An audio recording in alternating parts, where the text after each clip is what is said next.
ಆಚಿ ಮಸಾಲ. ಎಂತ ಅಡಿಗೆಯ ರುಚಿಯಾಗೋ ರಹಸ್ಯವು 20 ರೂಪಾಯಿ. ಭೀಕರ ಬರಕ್ಕೆ ತತ್ತರಿಸಿದ್ದಾರೆ ಗದಗ ಜಿಲ್ಲೆಯ ಅನ್ನದಾತರು. ಹೀಗಾಗಿ ಬರಪೀಡಿತ ಜಿಲ್ಲೆ ಅಂತ ಘೋಷಣೆ ಮಾಡಬೇಕು ಅಂತ ಅನ್ನದಾತರು ಮನವಿಯನ್ನ ಮಾಡಿಕೊಂಡಿದ್ದಾರೆ. ಮಳೆ ಇಲ್ಲ, ಹೀಗಾಗಿ ಭೀಕರ ಬರಕ್ಕೆ ತತ್ತರಿಸಿದ್ದಾರೆ ಗದಗ ಜಿಲ್ಲೆಯ ಅನ್ನದಾತರು. ಬರಪೀಡಿತ ಜಿಲ್ಲೆ ಅಂತ ಗದಗ ಜಿಲ್ಲೆಯನ್ನ ಘೋಷಣೆ ಮಾಡಬೇಕು ಅಂತ ಅನ್ನದಾತರು ಆಗ್ರಹವನ್ನ ಮಾಡ್ತಿದ್ದಾರೆ. ಹಾಗೆ ಮತ್ತೊಂದು ಕಡೆ ಕೊನೆಗೂ ರೈತರ ಬಳಿ ಕ್ಷಮೆ ಕೇಳಿದ್ದಾರೆ ಗದಗ ಡಿಸಿ ಸಿಎನ್ ಶ್ರೀಧರ್ ಕ್ಷಮೆಯಾಚಿಸಿದ್ದಾರೆ. ಜಿಲ್ಲಾಧಿಕಾರಿ ವಿರುದ್ಧ ದೊಡ್ಡ ಮಟ್ಟದಲ್ಲಿ ಪ್ರೊಟೆಸ್ಟ್ ನಡೆಸ್ತಾ ಇದ್ರು ರೈತರು. ಈ ಹಿಂದೆ ರೈತರ ಜೊತೆಗೆ ಅನುಚಿತ ವರ್ತನೆಯನ್ನ ತೋರಿದ್ರು ಜಿಲ್ಲಾಧಿಕಾರಿ. ಯಾವ ಸಂದರ್ಭದಲ್ಲಿ, ಹಿನ್ನೆಲೆ ಏನು ಅಂತ ನೋಡ್ತಾ ಹೋಗೋದಾದ್ರೆ, ಕಳೆದ ವಾರ ಬೆಳೆ ವಿಮೆ ಬಿಡುಗಡೆ ಮಾಡುವಂತೆ ಮನವಿಯನ್ನ ಸಲ್ಲಿಸೋದಕ್ಕೆ ರೈತರು ಬಂದಿರ್ತಾರೆ.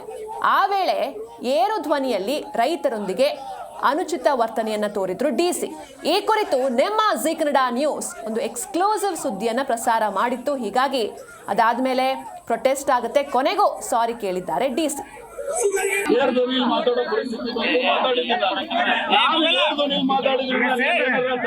ತಪ್ಪು ಭಾವನೆ ಬಂದಿಲ್ಲ, ಅದಕ್ಕೆ ನಾನು ಕ್ಷಮೆ ಕೇಳ್ತೇನೆ. ಮಾತಾಡೋ ಪರಿಸ್ಥಿತಿ ಮಾತಾಡಿದ್ರೆ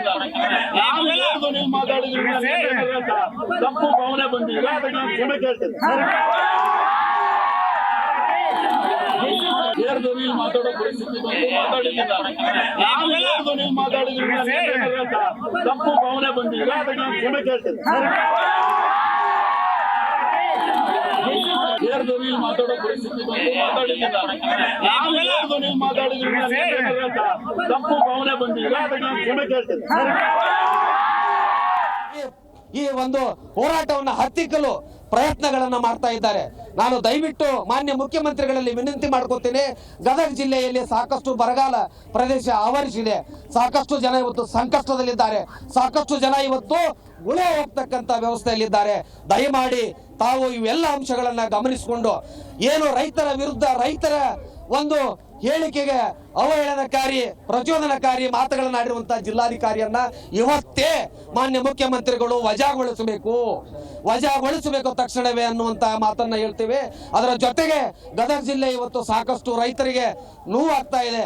ಗದಗ ಜಿಲ್ಲೆಯನ್ನು ಬರಗಾಲ ಘೋಷಣೆ ಅಂತ ಮಾಡಬೇಕು.